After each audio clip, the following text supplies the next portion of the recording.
Assalomu alaykum hammaga. Sizlar bilan birinchi darsni davom ettiramiz. HSQ birinchi darsini ikkinchi qismi bo'ladi. Hop, bugungi birinchi yangi so'zlarimiz ichi ma'nosi doim.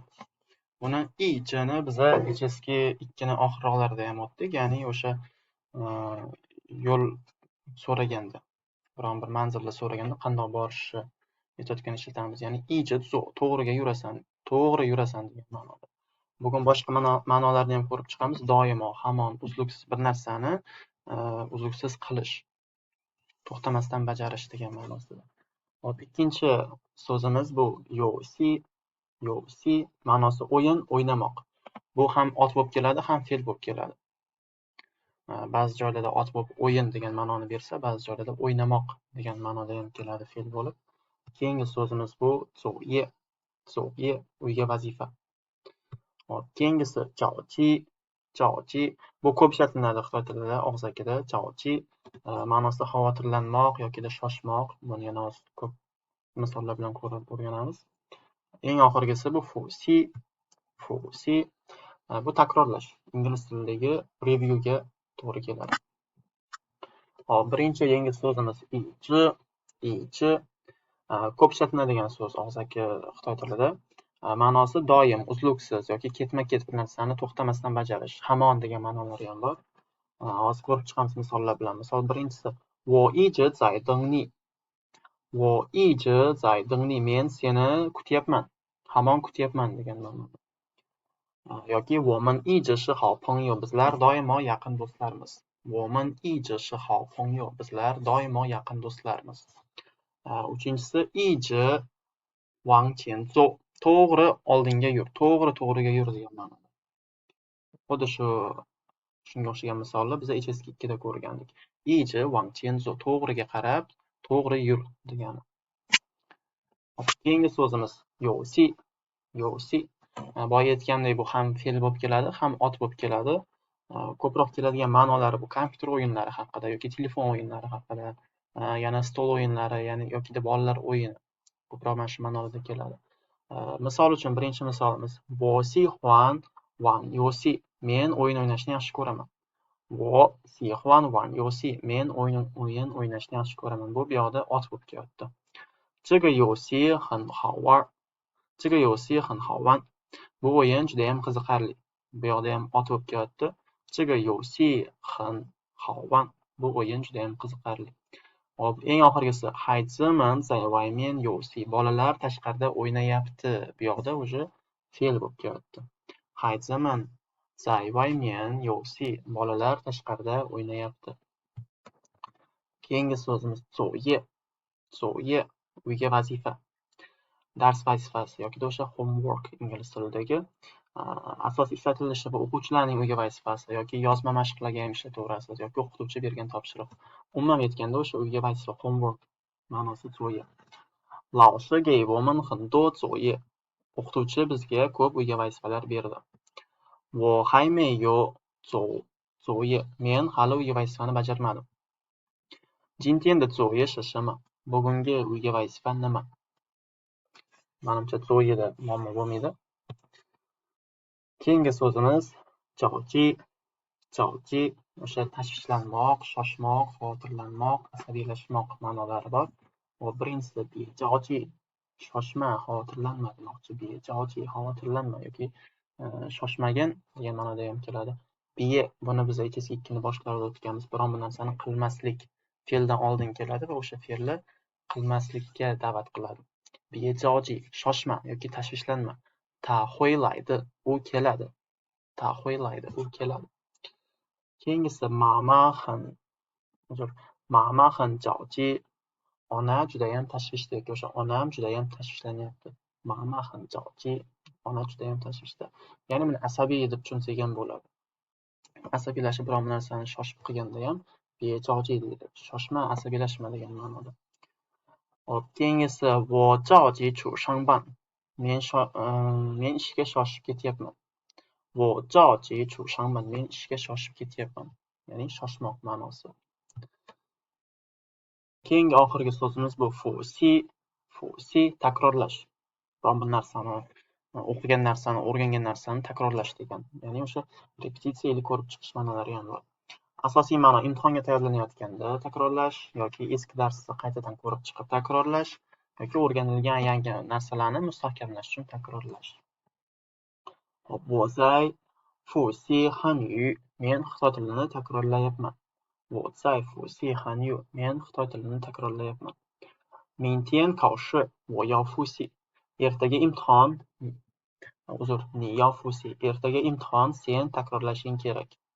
他每天都复习生词. U har kuni yangi so'zlarni takrorlaydi. Eng sodda qilib tushunib oladigan ma'no bu takrorlash yoki qayta o'qish, qayta ko'rib chiqish. Fusi. Hop, bizani bugungi grammatika bu xitoy tilida inkor, rad etish, ya'ni bugungisi bu kuchli rad etish, biron bir narsani kuchli rad etish. Buni biz nima bilan ishlatamiz? I shima shima ye yokida do plus inkor ma'nosi bu yokida may. Mana shu formula bo'ladi. I shima shima ye, bu shima shima yoki I shima shima do, may shima shima. Hozir buni ko'rib chiqamiz. Ma'nosi umuman emas yoki hatto bir dona ham yo'q, o'sha I bilan keladi bu. Mana bu ma'no. Yoki aslo nimanidir qilmayman. Hop, misol uchun I dan keyin bizga measure word kerak. Measure word bu o'sha hisob so'z deb o'rganganmiz. I plus measure word hisob so'z, undan keyin fe'l, undan keyin ot, undan keyin ye yokida do va bu yokida may, undan keyin fe'l. Shunda ma'nosi birorta ham emas yoki qilmaydi. Misol uchun, hozir bu yerda qachon ishlatiladi? Kuchli rad etish. Kimdir o'ylaydi, sen bir narsani qilding yoki olding yoki ichding. Sen esa yo'q deysan. Misol uchun, umuman qilmadim yoki umuman olmadim. Umuman ichganim yo'q. Bu o'sha qat'iy rad etish. Shunchaki rad etish emas, bu kuchli rad etish. Ya'ni kimdir sizni bir narsa qilgan deb o'ylayapti yoki bir narsani ichgan deb yoki bir narsani yozgan yoki bir narsa sotib olgan, ko'rgan deb o'ylasa, siz buni qat'iy rad etasiz. Men bittasini ham ko'rganim yo'q yoki men bittasini ham olganim yo'q. Men umuman olganim yo'q yoki men umuman yeganim yo'q, umuman ko'rganim yo'q. Shunaqa gaplarni mana shu so'zlar yordamida ishlatamiz. Ya'ni mana bu formula bilan. Hozir misol ko'ramiz. 我一个苹果也不想吃. Bir dona ham olma yeyishni xohlamayman. 我一个 bu yoqdan boyagi hisob so'z. Pingo bu boya formuladagi ot. 我一个苹果也 mana bu ye. Undan keyin bu 想吃. 我一个苹果也不想吃. Yo yeni ishlatasiz, yo do'ni, yo buni, yo meni. Farqi yo'q unisi. Hop, keyingisi. 昨天他一件衣服都没买. Kecha u bitta ham kiyim sotib olmadi. 昨天他一件衣服都没买. Kecha u bitta ham kiyim sotib olgani yo'q. Keyingi misolimiz. 小李一杯茶也没喝. 小李一杯茶也没喝. 小李bir krujka choy ham ichgani yo'q yoki bir piyola choy ham ichmadi. 小李一杯茶也没喝. Bir piyola choyni ham 没喝 ichmadi. 手机、电脑、地图 一个也不能少. Telefon, kompyuter, xarita bittasi ham kam bo'lishi mumkin emas. 一个也不能少. Bittasi ham kam bo'lishi mumkin emas. Mana i, mana shu, undan keyin hisob so'z qo'yasiz. Undan keyin mana ye, bu, ning, sho. Kam bo'lolmaydi. Kam bo'lishi mumkin emas bittasi ham. Hop, mana bu formula bo'ladi. Ya'ni i hisob so'z, ot, ye yokida do plus bu yokida may va undan keyin fe'l qo'yasiz. Yana ikkinchi ma'nolar. Endi i'ni o'rniga ideal ishlatsak ham bo'ladi. Ideal bu ozgina degan, biroz degan. Shunda gapimiz qanaqa bo'ladi? Ya'ni biroz bo'lsa ham, ozgina bo'lsa ham, hatto ozgina ham qilmadi degan ma'noga o'tadi. Boyagi birinchi formulada ya'ni measure word bilan measure ya'ni hisob so'z bilan kelgan formulamizda bitta ham deb tarjima qilgan. Bitta ham ichmadi, bitta ham kiymadi yoki o'sha bittasi ham kam bo'lishi mumkin emas. Endi bu yoqda ozgina bo'lsa ham yoki ozginasi ham kam bo'lishi mumkin emas degan ma'noda. Misol uchun, 我一点东西也不想吃. Hatto biroz ovqat ham yeyishni xohlamayman yoki oz bo'lsa ham ovqat yeyishni xohlamayman. 我一点东西 o'sha narsa yeyishni xohlamayman. 我一点东西也不想吃. Ozgina narsani ham yeyishni xohlamayman. 这个星期我一点时间也没有. Bu hafta meni hatto ozgina vaqtim ham yo'q. 这个星期我一点时间也没有. Bu haftada meni 一点时间也没有 ozgina vaqtim ham yo'q. 今天早上我一点咖啡都没喝. Bugun ertalab men ozgina qahva ham ichmadim. Tushunarli bo'ldi-ya? Davom etamiz. Agar predikat sifat bo'ladigan bo'lsa, ya'ni fe'l emas, sifat bo'ladigan bo'lsa, mana bu joyda. Bu yoki medan keyin biz hozir fe'l bilan o'rgandik. Ana endi agar oxiridagi bu yoqdagi so'z sifat bo'ladigan bo'lsa, qanaqa bo'ladi? 他一点也不累. U umuman charchamagan yoki ozgina ham charchamagan. Bu yoqda agar sifat keladigan bo'lsa, siz o'sha buni olasiz, meyda olmaysiz. O'shaning uchun 他一点也不累. U ozgina ham charchamagan. Endi agar qisqa qilib oladigan bo'lsak, sizga tushunarli qilib oladigan bo'lsak, hatto bir dona ham emas demoqchi bo'lsangiz, bu formulani ishlatasiz. Agar ideal bilan keladigan bo'lsa, umuman emas, ozgina ham emas degan ma'noga o'tadi. Ideal ye yoki do, keyin bu. Bu yoqda o'sha sifat bo'ladi. Ozgina ham charchamadim, umuman charchamadim. O'sha sifat kelgan joyda buni ishlatganingiz ma'qulroq. Undan keyingisi bu yoqda birinchi ko'rganimiz bu ye yoki do va bu yoki may. Shunda bu bitta ham, bir dona ham bo'ladi i bilan. Agar ideal bilan bo'lsa, bu ozgina ham, umuman emas, ya'ni bir ozgina ham emas degan ma'noda o'tadi.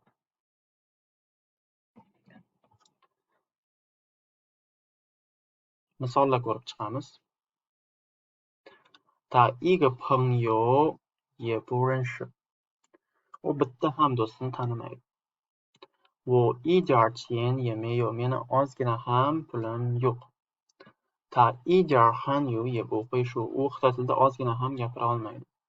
我今天一杯水也没喝. Men bugun bitta krujka suv ham ichmadim. 我们一张票都没买到. Bir dona ham chipta sotib olmadik. Hop, mustahkamlash qilamiz. Videoni pauza qilib, so'zlarni to'g'ri keladigan joyga qo'yib chiqasiz va men tarjima qilib chiqaman. Men hozir to'g'rilab tekshirib beraman. Hop. Birinchisi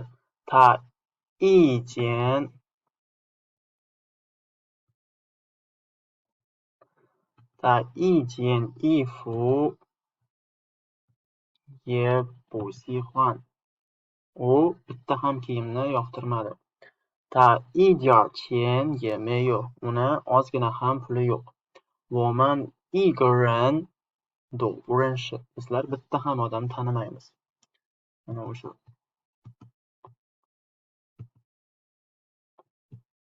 Berilgan bo'yicha qo'yasiz.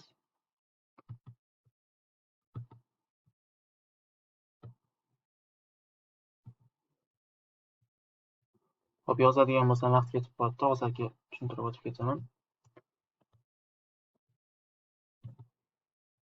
我今天一杯水也没喝. Men bugun bir krujka ham suv ichmadim. 这个菜我一点也不想吃. Bu taomni men ozgina ham yeyishni xohlamayman. Davom etamiz. Bugungi tekstimiz, hozir birinchi audioni eshitasiz, undan keyin o'qib chiqamiz. 你一直玩电脑游戏，作业写完了吗？都写完了。明天不是有考试吗？你怎么一点儿也不着急？我早就复习好了。那也不能一直玩啊。好，你一直玩儿电脑游戏，作业写完了吗？Sen to'xtovsiz kompyuter o'yini o'ynayapsan. 作业写完了吗？uyga vazifalarni yozib bo'ldingmi? 都写完了, barchasini yozib bo'ldim. 明天不是有考试吗? Ertaga imtihoning yo'qmi? 你怎么一点儿也不着急? Sen nega ozgina ham shoshmayapsan? Ozgina ham xavotirlanmayapsan? 我早就复习好了. Men allaqachon, ya'ni erta复习bo'ldim, 复习好了. Takrorlab bo'ldim. Na ye buni iyice banra. Shunda ham to'xtovsiz o'ynash mumkin emas. O'ynama demoqchi. Na, buni keyingi darsda ko'ramiz. Bu grammatika. Buni men keyingi darsda sizlarga tushuntiraman, xudo xolisa. Grammatikasini bu o'zidan oldingi gapga, o'zidan oldingi ma'lumotga bog'liq bo'ladi. Ya'ni shunda ham degan yoki unday bo'lsa degan. Buni keyingi darsda yana ham ko'proq tushuntiraman. Ya'ni bu yerda aytyaptiki, shunda ham to'xtovsiz kompyuter o'ynama, o'ynash mumkin emas degan ma'nodagi gap bu. Hop. Tekstni mustahkamlash uchun mashq bajaramiz. 儿子还没有写完作业. Buni siz to'g'ri-noto'g'ri qilib chiqishingiz kerak. Mana berilgan gaplar to'g'ri bo'lsa to'g'ri, noto'g'ri bo'lsa noto'g'ri. O'sha hozirgi tekstdan kelib chiqib berilgan gap bu hammasi. Buni o'zingiz bajaring. Hozir men to'g'ri javoblarni beraman sizga. Birinchisi, 儿子还没有写完作业. Bola hali uy vazifasini yozib bo'lmadi. Hop, bu yoqda aytyaptiki, 都写完了, hammasini yozib bo'ldim. O'shaning uchun bu gapimiz xato bo'ladi. Ikkinchisi, 儿子一点儿也不着急. Bola ozgina ham shoshmayapti, ya'ni ozgina ham xavotirlanmayapti. Bu to'g'ri. 儿子一直在玩电脑游戏. Bola to'xtovsiz kompyuter o'yinini o'ynayapti. Bu ham to'g'ri. 儿子明天没有考试. Bolani ertaga imtihoni yo'q. Bu noto'g'ri, chunki ertaga imtihonim bor deb aytdi. Hop, shu joyda bugungi dars tugaydi. Agar tushunmagan joyinglar bo'lsa, kommentariyada so'rasanglar javob beraman, xudo xolisa. Darslar yoqayotgan bo'lsa, like bosib, o'zinglarning fikrlarini bildiringlar. Rahmat.